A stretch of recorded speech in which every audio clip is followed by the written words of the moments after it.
शिवलिंग पर एक लोटा जल चढ़ाने से क्या होता है। हर हर महादेव। दोस्तों, कैसे हो आप सब। दोस्तों, आप सब जानते होंगे भगवान शिव को भोलेनाथ क्यों कहा जाता है, क्योंकि वो बहुत ही भोले होते हैं और अपने भक्तों की छोटी सी बात पर ही रीझ जाते हैं और उनको शीघ्र ही मनवांछित फल दे देते हैं। इसलिए उनको भोले बाबा कहा जाता है। शिव जी पर एक लोटा जल चढ़ाने से क्या होता है। हिंदू धर्म की मान्यताओं के अनुसार एक तिथि और वार विशेष महत्व होता है। हिंदू धर्म में हर एक दिन किसी न किसी देवी देवता को जरूर समर्पित होता है। वार के अनुसार हो, उस दिन विशेष पूजा आराधना की जाती है। सोमवार को भगवान शिव की पूजा और व्रत करने के जातक की शीघ्र ही मनोकामना पूर्ण होती है। मान्यता है सोमवार के दिन भोलेनाथ की पूजा अर्चना करने पर व्यक्ति को सभी तरह के संकटों से मुक्ति मिल जाती है। भगवान भोलेनाथ की पूजा में जल चढ़ाना और फूल अर्पित करना खास माना जाता है। अगर आपके पास फूल नहीं है तो आप किसी भी वृक्ष की पत्ती भगवान शिव को सच्चे हृदय से देते हैं तो वह उनको भी स्वीकार कर लेते हैं। ऐसे है मेरे परम पिता भोलेनाथ। इस कारण से सोमवार के दिन भगवान शिव की विधि विधान से पूजन किया जाता है। मान्यता है कि ऐसा करने से घर में हमेशा सुख समृद्धि बनी रहती है। सोमवार के दिन उत्तर दिशा की ओर मुंह करके शिवलिंग की पूजा करना बेहद ही शुभ माना जाता है। लेकिन अगर रोजाना भगवान शिव को जल चढ़ाया जाए तो अनेकों लाभ मिलते हैं। शिव पुराण के अनुसार भगवान शिव को वार के हिसाब से जल चढ़ाने से भगवान शिव प्रसन्न होते हैं और अलग अलग फल प्रदान करते हैं। शास्त्रों के अनुसार भगवान को बेलपत्र, धतूरा, आक और कनेर के फूल से लेकर विभिन्न तरह की चीजों से अभिषेक करने का विधान है। लेकिन कहा जाता है कि अगर आपके पास कोई चीज नहीं है तो सिर्फ जल से ही अभिषेक कर दे, इससे बाबा जल्द प्रसन्न हो जाते हैं। शिवलिंग पर चंदन, अक्षत, बिल्व पत्र, पुष्प, धतूरा, दूध और गंगाजल चढ़ाने से भगवान शंकर जल्द प्रसन्न होते हैं और भक्तों की मनोकामनाएं पूरी करते हैं। भगवान भोलेनाथ को प्रसन्न करने के लिए मात्र एक लोटा जल ही काफी माना जाता है। इससे भोलेनाथ जल्द प्रसन्न होकर अपने भक्तों का सुख समृद्धि का आशीर्वाद देते हैं। आइए जानते हैं दिन के हिसाब से भोलेनाथ को जल अर्पित करने पर क्या क्या फायदे होते हैं। एक सोमवार के दिन शिवलिंग पर जल चढ़ाने के लाभ। भगवान शिव को प्रसन्न करने के लिए सोमवार का दिन बहुत विशेष माना गया है। सोमवार का दिन भगवान शिव को समर्पित होता है। इस दिन शिवलिंग पर मात्र एक लोटा जल चढ़ाने मात्र से ही भोलेनाथ प्रसन्न हो जाते हैं और व्यक्ति को मनचाहा वर दे देते हैं। सोमवार के दिन शिव जी को अर्घ देने से सभी तरह की मनोकामनाएं जल्द पूरी हो जाती है। इसके अलावा मानसिक शांति भी मिलती है। भगवान शिव को प्रसन्न करने के लिए सोमवार के दिन महामृत्युंजय मंत्र का जाप करना सबसे अच्छा उपाय होता है। कई गंभीर बीमारियों, संकटों और रुकावट को दूर करने के लिए इस मंत्र का जाप बहुत ही असरदार माना गया है। इस दिन शिवलिंग पर एक लोटा जरूर चढ़ाने से घर में शीतलता का अनुभव होता है। इसके साथ ही घर में सुख शांति बनी रहने के साथ साथ वहां रहने वाले लोगों के मन दिमाग भी शांत रहता है और व्यक्ति के अंदर एक अलग ही ऊर्जा आती है। 2 मंगलवार को शिवलिंग पर जल चढ़ाने के फायदे। मंगलवार के दिन शिवलिंग पर जल चढ़ाने से व्यक्ति को सभी देवी देवताओं का आशीर्वाद प्राप्त होता है। विशेषकर मंगलवार को शिवलिंग पर जल चढ़ाने से व्यक्ति को भगवान शिव के अवतार संकट मोचन महाबली हनुमान जी का आशीर्वाद प्राप्त होता है। कार्यों में सफलता प्राप्त होती है। मंगलवार के दिन भगवान शंकर को जल चढ़ाया जाता है तो धार्मिक उन्नति होती है। हर पूजा में सफलता हासिल होने के साथ देवी देवताओं की विशेष कृपा प्राप्ति होती है। हर कार्य में उन्नति होती है। 3 बुधवार को शिवलिंग पर जल चढ़ाने के लाभ। धार्मिक मान्यताओं के अनुसार बुधवार के दिन शिवलिंग पर जल चढ़ाने से विवाह में आने वाली अड़चन दूर होती है। कितनी भी व्यक्ति के विवाह की अड़चनें हो वह शीघ्र ही समाप्त हो जाती है। वहीं वैवाहिक जीवन जीने वाले लोगों का जीवन सुख और शांति से बीतता है। शिव पुराण के अनुसार जिन लोगों के लड़का या फिर लड़की की शादी में किसी न किसी तरह की अड़चन आ रही है तो बुधवार के दिन भगवान शिव को एक लोटा जल चढ़ाएं। ऐसा करने से विवाह में आ रही हर एक अड़चन से निजात मिल जाएगी और शिव जी का आपको आशीर्वाद मिलेगा। 4 गुरुवार के दिन शिवलिंग पर जल चढ़ाने के फायदे। गुरुवार के दिन शिवलिंग पर जल चढ़ाने से व्यक्ति को शिक्षा के क्षेत्र में सफलता प्राप्ति होती है। व्यक्ति अगर शिक्षा क्षेत्र में हर तरफ से असफल हो रहे हो तो उसे भगवान शिव के ऊपर गुरुवार को एक लोटा जल चढ़ाना चाहिए। इसके अलावा इस दिन शिवलिंग पर जल अर्पित करने पर घर में मौजूद बच्चों की एकाग्रता में तेजी आती है। शिव पुराण के अनुसार गुरुवार के दिन भगवान शिव को जल चढ़ाने से घर में विद्या की वृद्धि होगी। इससे बच्चे पढ़ने में प्रखर होंगे, उनकी एकाग्रता में तेजी से बढ़ोतरी होगी और परीक्षा में अच्छे अंक प्राप्त करेंगे और विद्या की देवी माता सरस्वती का आशीर्वाद भी प्राप्त होगा। 5 शुक्रवार को शिवलिंग पर जल अर्पित करने के फायदे। जो व्यक्ति नियमित रूप से शुक्रवार के दिन शिवलिंग पर जल चढ़ाता है उसको वैवाहिक जीवन में खुशियां प्राप्ति होती है। अगर आपको लगता है आपके घर से खुशियां कहीं गायब हो गई है और हर समय आपके घर में क्लेश बना रहता है तो आप शुक्रवार को शिवलिंग पर एक लोटा जल अर्पित करें और घर में होने वाले क्लेश से छुटकारा मिलता है। शुक्रवार के दिन भगवान शिव को जल चढ़ाया जाए। जो महिला को अखंड सौभाग्य की प्राप्ति होती है, वैवाहिक जीवन में खुशियां आती हैं और बेकार के गृह क्लेश से छुटकारा मिल जाता है। 6 शनिवार के दिन जल चढ़ाने के लाभ। शिव पुराण के अनुसार शनिवार के दिन जो भक्त भगवान शिव को एक लोटा जल चढ़ाता है उसे अकाल मृत्यु के भय से छुटकारा मिल जाता है और अस्पर्श शनिदेव की कुदृष्टि नहीं पड़ती है। 7 रविवार के दिन जल चढ़ाने के फायदे। रविवार के दिन जो शिव भक्त शिवलिंग पर जल चढ़ाता है भगवान शिव उसके ऊपर बहुत ही प्रसन्न होते हैं, उसकी हर इच्छा पूर्ण करते हैं और इसके अलावा माता लक्ष्मी की विशेष कृपा मिलती है और घर में धन की कोई कमी नहीं रहती है। घर धन धान्य से परिपूर्ण रहता है। रविवार के दिन शिवलिंग को जल चढ़ाने से शिवजी अति प्रसन्न होते हैं। इसके साथ ही माँ लक्ष्मी की विशेष कृपा प्राप्त होती है जिससे घर में कभी भी धन की कमी नहीं होती है। इस दिन जलाभिषेक करने से लक्ष्मी की प्राप्ति होती है, परिवार में खुशियाँ बनी रहती है।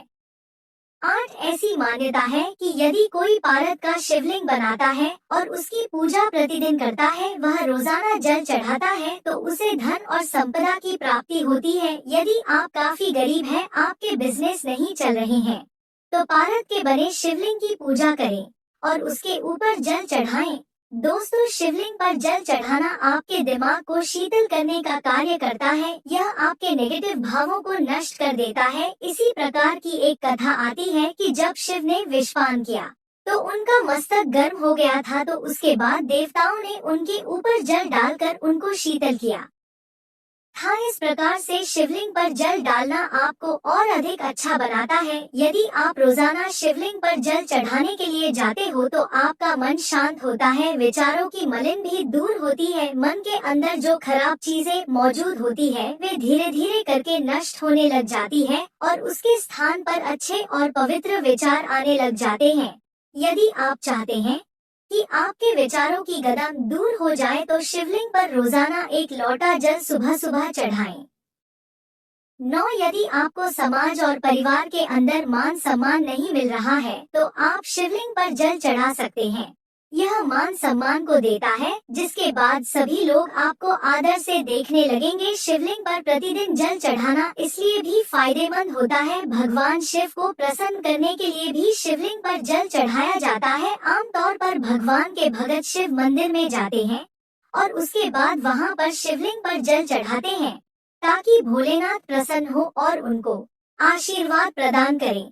हमेशा जब भी शिवलिंग पर जल चढ़ाएं, आपको ध्यान में रखना चाहिए कि कभी भी पूर्व दिशा की ओर मुंह करके जल न चढ़ाएं। पूर्व दिशा को भगवान शिव का मुख्य प्रवेश द्वार माना जाता है और इस दिशा की ओर मुख करने से शिव के द्वार में अवरोध होता है और वह रुष्ट हो जाते हैं।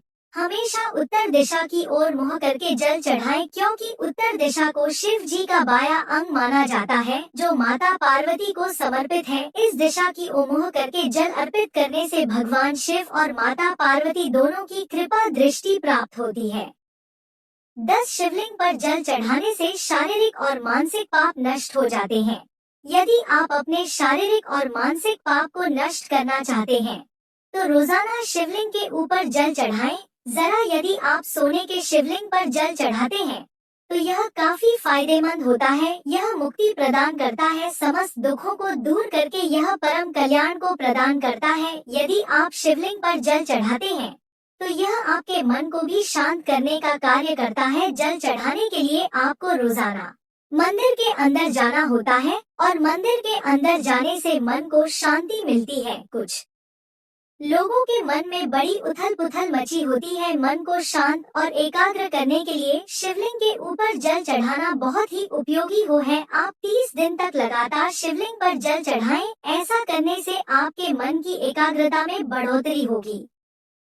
11 यदि आपके जीवन के अंदर परेशानी खत्म होने का नाम ही नहीं ले रही है, नई नई परेशानी आ रही है, तो आपको रोजाना एक लोटा जल शिवलिंग के ऊपर चढ़ाना चाहिए। ऐसा करने से जीवन के अंदर आने वाली सभी परेशानियों का अंत होता है और जीवन के अंदर शांति आती है और खुशियों का आगमन होता है। शिवलिंग पर जल चढ़ाना भक्ति भाव को पैदा करता है। यदि आप मंदिर व्यग्र के अंदर जाते हैं तो आपके अंदर भक्ति पैदा होगी और एक भक्त या जो धार्मिक ही एक अच्छा इंसान बन सकता है। यदि आप अपने तक पहुंचना चाहते हैं तो फिर शिवलिंग पर जल चढ़ाने और दूसरे पूजा के तरीकों से ही तो आपके अंदर भक्ति भाव बनता है। कभी भी शिवलिंग पर शंख से जल नहीं चढ़ाना चाहिए। ऐसा करने से शिव कृपा प्राप्त नहीं होती है। शिव पुराण के अनुसार शिवजी ने शंखचूर नाम के दैत्य का वध किया था। ऐसा माना जाता है कि शंख उसी दैत्य की हड्डियों से बने होते हैं,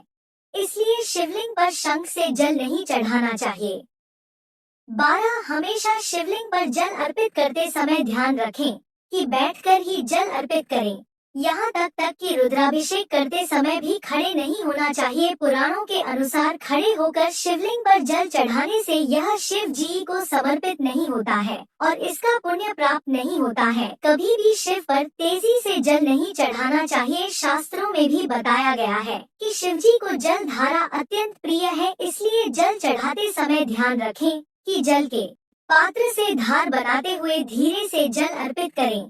पतली जलधार शिवलिंग पर चढ़ाने से भगवान शिव की विशेष कृपा दृष्टि प्राप्त होती है। शिवलिंग पर जल अर्पित करते समय सबसे ज्यादा ध्यान में रखने वाली बात यह है कि आप किस पात्र से जल अर्पित करें। जल चढ़ाने के लिए सबसे अच्छे पात्र तांबे, चांदी और काके माने जाते हैं। भूलकर भी स्टील के पात्र से शिवलिंग पर जल नहीं चढ़ाना चाहिए, इससे शिवजी रुष्ट हो जाते हैं। पंडित प्रदीप मिश्रा जी बताते हैं कि जल अर्पण के लिए सर्वोत्तम पात्र तांबे का है, इसलिए इसी पात्र से जल चढ़ाना उत्तम है। लेकिन भूलकर भी तांबे के पात्र से शिवजी को दूध न चढ़ाएं, क्योंकि तांबे में दूध विष के समान बन जाता है। अगर आप शिवलिंग पर जल चढ़ा रहे हैं तो आपको हमेशा सोने, चांदी या फिर तांबे के पात्र का ही उपयोग करना चाहिए। आपको कभी भी स्टील या लोहे के लोटे का इस्तेमाल नहीं करना चाहिए। वैसे तो इसकी कोई निश्चित सीमा नहीं है कि आपको शिवजी पर कितने बेलपत्र अर्पित करने चाहिए, लेकिन लोगों का मानना है कि 3 से लेकर 11 बेलपत्र शिवजी पर अर्पित करने से शुभ होता है। 13 शिवलिंग पर जल चढ़ाने से आपकी कुंडली में जितने भी दोष मौजूद होते हैं, आपको उन सभी दोषों से मुक्ति मिल जाती है। आपके वह सभी दोष दूर होने लगते हैं। अगर आप नियमित रूप से शिवलिंग पर जल चढ़ाते हैं तो आपको धन संपत्ति की प्राप्ति होती है और आपकी समाज में इज्जत बढ़ती है। लोग आपको आदर पूर्वक देखने लगते हैं। शिवलिंग पर जल चढ़ाने से आपके घर में सुख, संपत्ति और धन तो आता ही है, साथ ही साथ आपका शरीर पवित्र हो जाता है। गुरु जी बताते हैं कि कभी भी शिवलिंग पर जल चढ़ाते हुए जल के पात्र में कोई अन्य सामग्री न मिलाएं। कोई भी सामग्री जैसे पुष्प, अक्षत या रोली जल में मिलाने से उनकी पवित्रता खत्म हो जाती है। इसलिए भगवान शिव की कृपा दृष्टि पाने के लिए हमेशा जल को अकेले ही चढ़ाना चाहिए। विद्वेश्वर संहिता के 22वें अध्याय के 18 श्लोक में यह बताया गया है कि जो जल शिवलिंग पर चढ़ाया जाता है उसे 3 बार थोड़ा थोड़ा पिया जाए तो इससे शरीर की कायिक, वाचिका एवं मानसिक यह तीनों प्रकार के रोगों से मुक्ति मिलती है। इसलिए शिवलिंग पर चढ़े हुए जल को थोड़ा थोड़ा करके 3 बार पी सकते हैं। यूँ तो भगवान की भक्ति किसी भी समय की जा सकती है। लेकिन पूजा सही समय पर की जाए तो शीघ्र फलों की प्राप्ति होती है। ऐसे ही शिवलिंग पर जल चढ़ाने के लिए एक समय सीमा तय की गई है, जिसमें भक्त उन्हें जल अर्पित करके शुभ फलों को प्राप्त कर सकते हैं। कहते हैं शिवलिंग पर जल चढ़ाने के लिए प्रातःकाल 5 बजे का समय काफी उत्तम बताया गया है। सुबह 5 बजे से लेकर सुबह 11 बजे तक शिवलिंग पर जल चढ़ाया जा सकता है। वहीं शाम के वक्त शिवलिंग पर जल भूलकर भी अर्पित नहीं करें, वरना आपको पूजा का फल नहीं मिलेगा। 14 अगर आपको धन की समस्या है तो आप शिवलिंग पलिंग पर गुड़ चढ़ा सकते हैं, क्योंकि गुड़ मीठा होता है। तो अगर आप इसे शिवलिंग पर चढ़ाते हैं तो यह अपने स्वाद अनुसार ही परिवार में मिठास लाता है तथा आपकी धन की समस्या कम होती है। शिवलिंग पर गेहूं चढ़ाने से आपके संतान को सभी समस्याओं से मुक्ति मिलती है एवं उसका जीवन सुखमय होता है। शिवलिंग पर गेहूं चढ़ाने के लिए आपको शिवलिंग के इस गेहूं को किसी पंडित या जरूरतमंद को दान देना है एवं उसे भोजन करवाना है। अगर कोई व्यक्ति आर्थिक रूप से बहुत ज्यादा कमजोर है तो अगर वह सावन माह में शिवलिंग पर जल में काले तिल को डालकर शिवलिंग पर चढ़ाता है तो उसे इस समस्या से मुक्ति मिलती है। आपको यह तो मालूम होगा कि सावन महीने में भगवान शिव से अगर कोई मनोकामना मांगो तो वह अवश्य पूरी होती है। तो कहा जाता है कि अगर आप सावन महीने में शिवलिंग पर मूंग चढ़ाते हैं तो संतान की सुख की प्राप्ति होती है। शिवलिंग पर घी अर्पित करने से अगर कोई व्यक्ति शरीर से कमजोर एवं दुर्बल है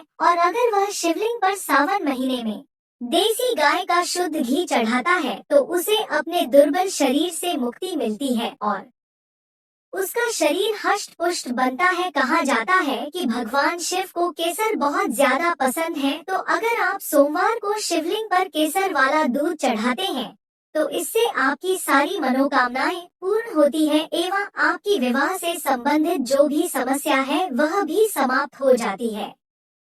15 शिवलिंग पर जल चढ़ाते समय ध्यान रखें कि जल्दी से जल न चढ़ाएं, बल्कि एक छोटी धारा बनाकर जल चढ़ाएं। इस दौरान नम शिवाय मंत्र का जाप करते रहे। कहा जाता है कि अगर कोई व्यक्ति शिवलिंग प्रतिदिन चावल के 5 दाने चढ़ाता है तो शिव जी बहुत ज्यादा प्रसन्न होते हैं और उस व्यक्ति की सारी मनोकामना पूरी होती है और उस व्यक्ति के घर में सुख समृद्धि एवं धन संपत्ति बनी रहती है। अगर आप जानना चाहते हैं कि आप सोमवार पर शिवलिंग पर क्या चढ़ा सकते हैं तो आप सोमवार के दिन शिवलिंग पर कच्चा दूध चढ़ा सकते हैं और साथ ही साथ आप शिवलिंग पर बेलपत्र एवं चावल भी चढ़ा सकते हैं। अगर आप सोमवार के दिन शिवलिंग पर जौ चढ़ाते हैं तो इससे आपके परिवार में सुख समृद्धि आती है और आपके परिवार के सदस्यों के बीच आपसी प्रेम बना रहता है। आपको शिवलिंग पर जौ चढ़ाने के बाद उसे पंडित या किसी जरूरतमंद को दान देना चाहिए। शिवलिंग पर सरसों का तेल चढ़ाने से कानूनी झंझट से मुक्ति मिलती है एवं आपको वित्तीय समस्याओं से भी मुक्ति मिलती है। आपके शत्रु कम होने लगते हैं और आपको अपने शत्रुओं पर विजय भी प्राप्त होती है। आपका शरीर पवित्र एवं स्वस्थ होता है एवं आपके घर में सकारात्मक ऊर्जा बनी रहती है। इसी तरह शिवलिंग पर जल चढ़ाते समय व्यक्ति का मुख उत्तर और पश्चिम दिशा में भी नहीं होना चाहिए, क्योंकि इन दिशाओं में भगवान शिव का कंधा और पीठ होती है। लिहाजा इन दिशाओं की ओर मुख करके जल चढ़ाने से उसका पूरा फल नहीं मिलता है। लिहाजा शिवलिंग पर जल चढ़ते समय दक्षिण दिशा की ओर मुख रहना सबसे अच्छा माना गया है। ऐसा करने से जलाभिषेक का पूरा फल मिलता है। शिव जी प्रसन्न होंगे और आपकी हर मुराद पूरी होगी।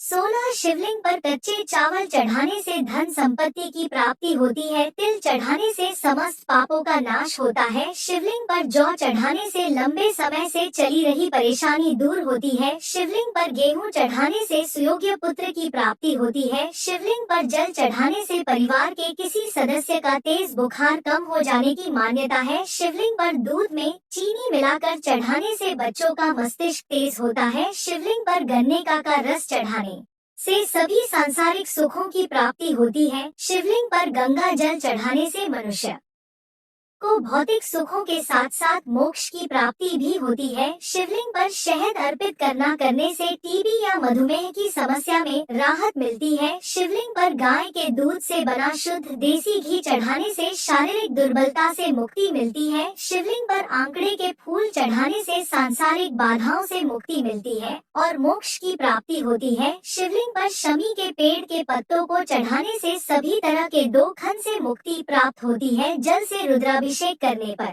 वृष्टि होती है। शुद्ध शहद से रुद्राभिषेक करने से पाप क्षय होते हैं। कुश जल से अभिषेक करने पर रोग व दुख से छुटकारा मिलता है। दही से अभिषेक करने पर पशु भवन तथा वाहन की प्राप्ति होती है। गन्ने के रस से अभिषेक करने पर लक्ष्मी की प्राप्ति होती है। मधुर जल से अभिषेक करने पर धन वृद्धि होती है। तीर्थ जल से अभिषेक करने पर मोक्ष की प्राप्ति होती है। इत्र मिले जल से अभिषेक करने से रोग नष्ट होते हैं। दूध से अभिषेक करने से पुत्र प्राप्ति होगी। प्रमेह रोग की शांति तथा मनोकामनाएं पूर्ण होती हैं। गंगा जल से अभिषेक करने से ज्वर ठीक हो जाता है। दूध शर्करा मिश्रित अभिषेक करने से सद बुद्धि की प्राप्ति होती है। घी से अभिषेक करने से वंश विस्तार होता है। सरसों के तेल से अभिषेक करने से रोग तथा शत्रुओं का नाश होता है।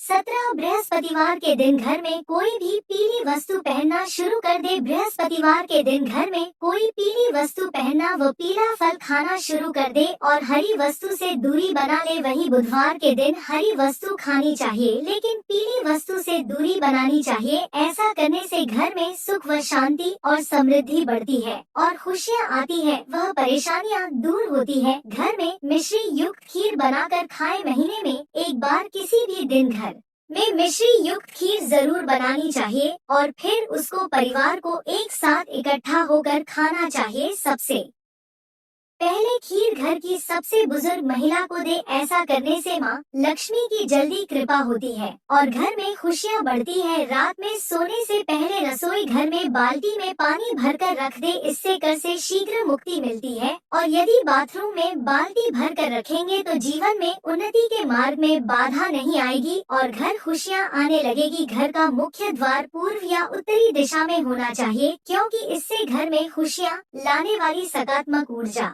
आकर्षित होती है। पूर्व और उत्तर खंड घर के इन हिस्सों को बहुत शुभ कहा जाता है क्योंकि यही वह स्थान है जहां से घर में सकारात्मकता प्रवेश करती है। इसलिए इन घरों को हर समय साफ और अव्यवस्था मुक्त रखा जाना चाहिए। घर के पूर्वी भाग में खिड़कियों की संख्या अधिकतम होनी चाहिए जबकि घर के पश्चिमी भाग में खिड़कियों की न्यूनतम संख्या होनी चाहिए। 18 रात में भूलकर भी घर में झूठे बर्तन नहीं छोड़े। ऐसा करने से घर में हानि होती है। साथ ही ध्यान रखें कि जब पूरा परिवार बाहर जा रहा हो तो एक साथ ना निकले, आगे पीछे जाएं।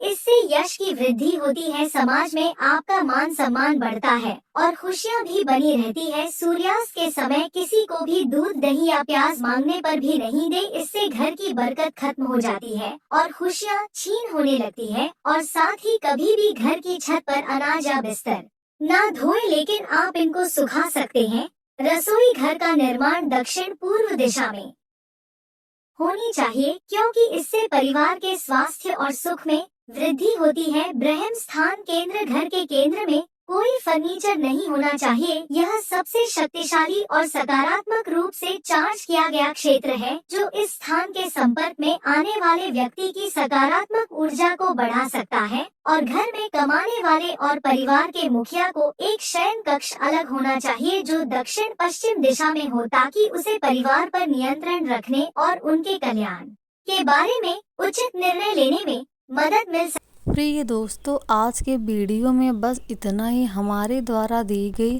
शास्त्रों अनुसार जानकारी आपको अच्छी लगी हो तो वीडियो को लाइक, शेयर एंड सब्सक्राइब और कमेंट बॉक्स में हर हर महादेव अवश्य लिखिए। धन्यवाद।